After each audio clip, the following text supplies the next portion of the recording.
मैं doctor Chanchal Garg, assistant professor history department, government arts college, Kota. आज का आपका टॉपिक है संस्कार और ये टॉपिक है एमए फाइनल हिस्ट्री के लिए 8th ए ग्रुप जिनके पास है उन बच्चों के लिए यह टॉपिक चल रहा है 8th ए पेपर का। इससे पहले की वीडियो में आप लोगों ने पढ़ा था कि संस्कार का अर्थ क्या था और इसके उद्देश्य क्या थे, क्यों इन्हें मानव जीवन में भारतीय संस्कृति के अंतर्गत सम्मिलित किया गया था। और इस संदर्भ में आपने प्रारंभिक 8 संस्कारों का अध्ययन आप लोग कर चुके हैं। अब आपको अगले 8 संस्कारों के बारे में पढ़ाया जाएगा। अगला जो संस्कार था जिसे हम 9वां संस्कार कहते हैं वो था कर्णवेद। कर्णवेद यानी कि कान, कर्ण का कहा जाता है कान को, वेद वेदना, कान को छेद बाली अथवा कुंडल पहनाना कर्णवेद था। सुश्रुत ने इसका उद्देश्य रक्षा तथा अलंकरण बताया है। इसके संदर्भ में अनेक मतभेद विद्वानों में हैं। कई शास्त्रकार इसे जन्म के 10वें दिन से लेकर 5वें वर्ष तक बताते हैं और कर्णवेधन के लिए स्वर्ण, रजत और अयस की सुइयों का प्रयोग अपनी सामर्थ्य के अनुसार किया जाता था। बाद में विभिन्न प्रकार की सुइयों का प्रयोग विभिन्न वर्ण के बालकों के लिए होने लगा, जैसे क्षत्रिय बालक का कर्णवेद स्वर्ण की सुई से, ब्राह्मण और वैश्य का रजत की सुई से और शूद्र का लोहे की सुई से किए जाने का विधान मिलता है। धार्मिक रीति से इस संस्कार को संपन्न किया जाता था। बच्चे को पूर्व दिशा की ओर मुंह करके बिठाया जाता था, उसे मिठाई खाने को दी जाती थी और उसके बाद वैदिक मंत्रों के बीच पहले दाईं और फिर बायां कान छेदा जाता था। कर्णवेद एक अनिवार्य संस्कार था जिसे न करना पाप समझा जाता था। देवल की व्यवस्था है कि जिस ब्राह्मण का कर्णवेद न हुआ हो उसे दक्षिणा नहीं दी जानी चाहिए। जो उसे दक्षिणा देता है वह असुर या राक्षस होता है। कर्णवेद का विधान बच्चे को भविष्य में स्वस्थ रखने के उद्देश्य से किया गया। सुश्रुत ये कहते हैं कि कर्णवेद से अंडकोश वृद्धि, अंतर्वृद्धि के रोगों से छुटकारा मिलता है। अगला संस्कार था विद्यारंभ संस्कार। जब बच्चे का मस्तिष्क शिक्षा ग्रहण करने योग्य हो जाता था तब यह संस्कार संपन्न कराया जाता था, जिसमें उसे अक्षरों का बोध कराया जाता था। इसीलिए कुछ लोग इसे अक्षरारंभ भी कहते हैं।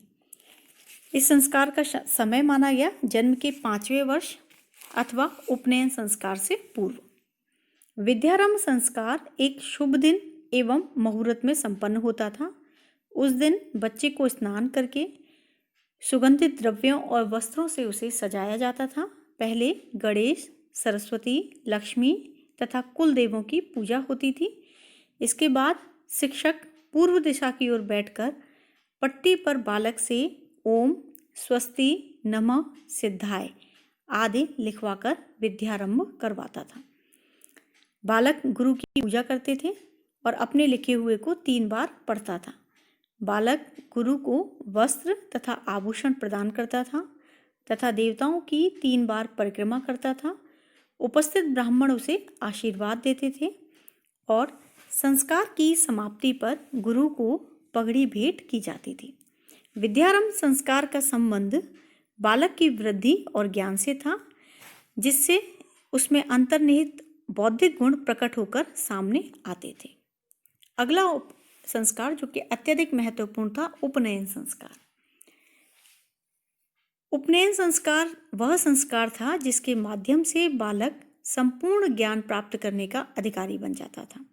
एक तरह से उसका बौद्धिक उत्कर्ष, उसकी शिक्षा का प्रारंभ उपनयन संस्कार से ही होता था। उपनयन, उपधन नयन, गुरु के समीप ले जाना, समीप ले जाना, उप यानी समीप, नयन ले जाना, और यहाँ समीप किसके लेके जाना? गुरु के। बालक को शिक्षा के निमित्त गुरु के समीप ले जाना ही उपनयन संस्कार था। वैदिक युग में यह बहुत प्रचलित था। ऋग्वेद में 2 स्थानों पर ब्रह्मचर्य शब्द का उल्लेख धार्मिक विद्यार्थी के जीवन के अर्थ में हुआ है। अथर्ववेद में सूर्य का वर्णन ब्राह्मण विद्यार्थी के रूप में अपने आचार्य के पास समिध एवं भिक्षा के साथ जाते हुए किया गया है। शतपथ ब्राह्मण में उद्दालक नामक विद्यार्थी का उल्लेख है जो अपने गुरु के पास शिक्षा के लिए गया और उससे अपने को ब्रह्मचारी के रूप में स्वीकार किए जाने की प्रार्थना की। बाद में हमें सूत्र और स्मृति साहित्य में इस संस्कार का विस्तार पूर्वक वर्णन मिलता है। उपनयन संस्कार के लिए आयु अलग अलग हमें प्राप्त होती है। ब्राह्मण, क्षत्रिय, वैश्य और विद्यार्थी के लिए, जैसे ब्राह्मण के लिए 8, क्षत्रिय के लिए 11 और वैश्य के लिए 12 वर्ष की आयु का निर्धारण किया गया था। बौधायन का विचार था कि 8 से 16 वर्ष के बीच उपनयन संस्कार संपन्न हो जाना चाहिए, यानी कि वर्णों के आधार पर उपनयन संस्कार की आयु निर्धारित की गई थी। ब्राह्मण परिवार में बालक प्रायः अपने परिवार में ही शिक्षा प्राप्त करते थे, जबकि अन्य वर्णों के बालक को इसके लिए गृह त्याग करना पड़ता था। तो जब बालक माता पिता से अलग रहने योग्य हो जाते थे तब उनका उपनयन होता था। उपनयन का उद्देश्य था, याज्ञवल्क्य के अनुसार एक तरह से पूरा शैक्षणिक था, लेकिन याज्ञवल्क्य कहते हैं कि वेदों का अध्ययन करना इसका उद्देश्य है। आचार्य को, दीक्षित शिष्य को वेद और आचार की शिक्षा दी जानी चाहिए। कालांतर में इसका उद्देश्य धार्मिक हो गया, इसे कर्मकांड के रूप में संपादित किया जाने लगा। संस्कार की विधि थी कि सबके लिए वर्णों के आधार पर इसकी ऋतु अलग बताई गई थी, जैसे ब्राह्मण का संस्कार वसंत ऋतु में, क्षत्रिय का ग्रीष्म में और वैश्य का पतझड़ में किए जाने का विधान था। संस्कार संपन्न होने के एक दिन पूर्व गणेश, मेधा, लक्ष्मी, धृति, श्रद्धा, सरस्वती आदि की पूजा की जाती थी और इससे पूर्व की रात्रि को बालक को मौन व्रत धारण करना होता था। प्रातःकाल वह अपनी माता के साथ एक ही थाली में भोजन करता था और उसके पश्चात उसका एक नियमित और अनुशासित जीवन प्रारंभ हो जाता था। बालक के बाल बनवाकर उसे स्नान कराया जाता था, कोपीन वस्त्र धारण करता था, कमर के चारों ओर एक मेखला बांधी जाती थी जिसमें 3 डोरियां होती थीं जो उसे याद दिलाती थी कि उसे तीनों वेदों का अध्ययन करना है। और इस तरह से उसे यज्ञोपवीत प्राप्त होता था। यज्ञोपवीत अलग अलग, यानी कि अलग अलग वर्णों का अलग अलग होता था। जैसे मनु ने कहा है कि ब्राह्मण कपास, क्षत्रिय ऊन और वैश्य सन का जनेऊ धारण करे। और उसके पश्चात कुछ क्रियाएं करने के पश्चात वह गुरु के पास जाता था और गुरु के पास जाने के पश्चात ही उसका उपनयन संस्कार पूर्ण होता था। अगला संस्कार था वेदारंभ संस्कार। इस संस्कार का सर्वप्रथम उल्लेख व्यास स्मृति में मिलता है। प्रारंभ में उपनयन तथा वेदों का अध्ययन एक ही साथ होता था और वेदों का अध्ययन गायत्री मंत्र के साथ प्रारंभ किया जाता था। कालांतर में वेदों का अध्ययन मंद हो गया, संस्कृत बोलचाल की भाषा नहीं रही, तो अब उपनयन एक शारीरिक संस्कार हो गया और बालक वेदाध्ययन के स्थान पर अपनी भाषा में शिक्षा ग्रहण करने लगा। अतः समाजशास्त्रियों ने वेदों के अध्ययन की परंपरा को बनाए रखने के लिए यह संस्कार शुरू किया। वेदाध्ययन संस्कार के प्रारंभ में मातृ पूजा होती थी। तब इसके बाद आचार्य लौकिक अग्नि प्रज्वलित करके विद्यार्थी को उसके अपने पश्चिम में बिठाता था। और यदि ऋग्वेद का अध्ययन प्रारंभ करना होता था तो पृथ्वी और अग्नि को घी की 2 आहुतियां दी जाती थी। यजुर्वेद के अध्ययन में अंतरिक्ष और वायु को, और सामवेद के अध्ययन में द्यौस और सूर्य को, और अथर्ववेद के अध्ययन में सारी दिशाओं और चंद्रमा को आहुति देकर शुरू कराया जाता था।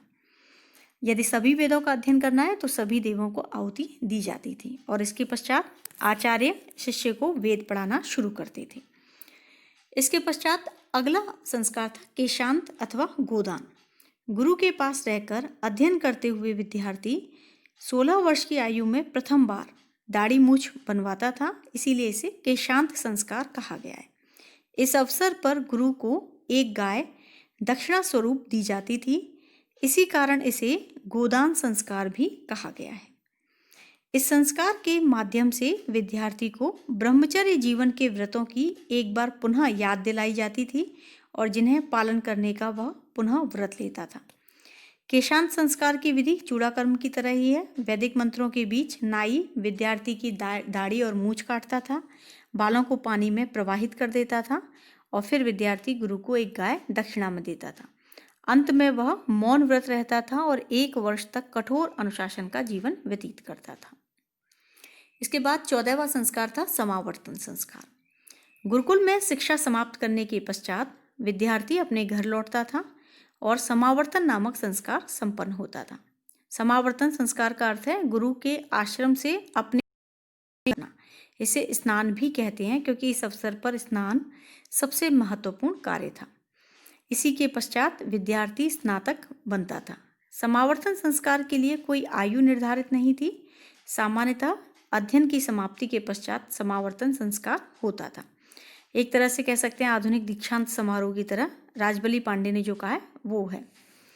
यह उन्हीं विद्यार्थियों का होता था जो ब्रह्मचर्य आश्रम के संपूर्ण व्रतों का पालन करते हुए विधिवत अपनी शिक्षा पूरी कर लेते थे।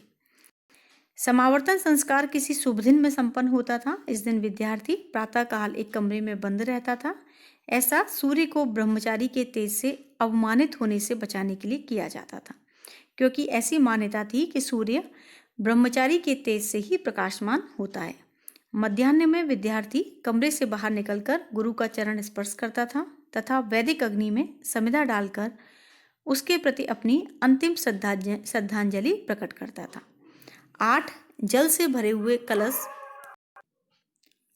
वहाँ रखे जाते थे, जो ये बताते थे कि विद्यार्थी को पृथ्वी की सभी दिशाओं से प्रशंसा तथा सम्मान प्राप्त है। तत्पश्चात ब्रह्मचारी उन कलशों के जल से स्नान करता था, देवताओं से प्रार्थना करता था। स्नान के पश्चात वह दंड, मेखला, मृगचर्म आदि का परित्याग कर नया कौपीन का मतलब होता है वस्त्र पहनता था। दाढ़ी, बाल, नाखून आदि कटवाकर वह पवित्र हो जाता था। अब उसकी साधना एवं तपस्या का जीवन समाप्त होता था तथा गुरु उसे आनंद एवं विलासिता की सामग्रियां प्रदान करता था। उसके शरीर पर सुगंधित लेप लगाया जाता था। उसे नए परिधान, आभूषण, छत्र आदि प्रदान किए जाते थे और जीवन में सुरक्षा के लिए उसे बांस का एक डंडा दिया जाता था। अंत में स्नातक आचार्य का आशीर्वचन एवं उसकी आज्ञा लेकर अपने गृह को प्रस्थान करता था। इस अवसर पर उसे अपने सामर्थ्य और शक्ति के अनुसार गुरु को दक्षिणा भी देनी होती थी। समावर्तन संस्कार के पश्चात ही बालक स्नातक कहलाया जाता था। 15वां संस्कार था विवाह संस्कार। हिंदू समाज का सबसे महत्वपूर्ण संस्कार था और यह सबसे ज़्यादा महत्वपूर्ण होने के साथ साथ व्यक्ति के जीवन के लिए अत्यधिक महत्व भी रखता था। लेकिन विवाह संस्कार के बारे में आपको अगले वीडियो में बताया जाएगा, क्योंकि आपके सिलेबस में यह अलग से एक पूरा टॉपिक है। अंतिम संस्कार है अंत्येष्टि संस्कार। मानव जीवन का अंतिम संस्कार था अंत्येष्टि। मृत्यु के समय संपादित होता था। इसका उद्देश्य मृतात्मा को स्वर्गलोक में सुख और शांति प्रदान करना था। बौद्धायन के अनुसार जन्म के बाद के संस्कारों द्वारा व्यक्ति लोक को जीतता है तथा इस संस्कार के द्वारा वह स्वर्ग की विजय करता है। अंत्येष्टि संस्कार की प्राचीनता हमें प्रागैतिहासिक युग में भी दिखाई देती है कि जहाँ मानव कुछ न जानते हुए भी मानव जो है मनुष्य के मृत्यु के बाद शरीर का पूर्ण विनाश नहीं मानता था और इसीलिए विभिन्न प्रकार की क्रियाकर्म उसके साथ करता ही था। आप लोगों ने प्रागैतिहासिक काल जब पढ़ा होगा तब इसके संदर्भ में पढ़ा होगा कि या तो दाह संस्कार कर दिया जाता था या जंगलों में छोड़ दिया जाता था या बाद में फिर पत्थर की कब्रें या अन्य प्रकार से उसे गाड़ा जाने लगा था। हिंदू समाज में मृतक शरीर को जलाने, गाड़ने और फेंकने की प्रथा प्रचलित थी। शवदाह के प्राय 13 दिन बाद तेरही होती थी और इसमें पिंडदान, श्राद्ध एवं ब्राह्मणों को भोजन कराया जाता था और इसके बाद मृतक का परिवार शुद्ध हो जाता था। ये सभी क्रियाएं आज भी चलती हैं और इसके बाद तीसरे या 10वें दिन फूल चुने जाते थे। कलश में भरकर ऋग्वेद के मंत्रों का उच्चारण किया जाता था। बाद में पवित्र नदी, सरोवर या जलाशय में कलश में रखी भस्म सहित अस्थियों को विसर्जित किया जाता है। सपिंडीकरण श्राद्ध द्वारा मृतक को पितरों में शामिल किया जाता है और मृत व्यक्ति के लिए समाधि बनाने का भी विधान था। वस्तुतः ये सारे जो संस्कार थे, इन संस्कारों का विवेचन कर हम यह कह सकते हैं कि इनका आदर्श बहुत उदात्त था। हिंदू चिंतकों ने व्यक्ति के सर्वांगीण विकास को ध्यान में रखकर इनका विधान किया। यह व्यक्ति के भौतिक और आध्यात्मिक दोनों ही विकास में सहायक थे। जीवन के विभिन्न स्तरों पर संपादित किए जाने वाले संस्कारों से उसके जीवन में परिष्कार एवं निखार आता था। वह अपनी उन्नति के साथ ही परिवार एवं समाज की उन्नति करता था और धर्म संगत जीवन व्यतीत करते हुए मोक्ष की प्राप्ति करता था। लेकिन आज के समय में हम यह देखते हैं कि वर्तमान काल में जो संस्कार हैं वो या तो नाम मात्र के रह गए हैं और 16 संस्कारों को भी पूरी तरह संपादित नहीं किया जाता। इनमें से कुछ ही संस्कार हैं जो महत्वपूर्ण माने गए हैं और उनका संपादन किया जाता है। जैसे चूड़ाकर्म का किया जाता है, उपनयन संस्कार अभी भी कहीं कहीं होता है, वेदारंभ संस्कार अभी होता है, अन्नप्राशन किया जाता है, नामकरण किया जाता है। इस तरह से कुछ संस्कार थे जिन्हें अत्यधिक महत्वपूर्ण माना गया और वह समाज में आज भी प्रचलित हैं। धन्यवाद।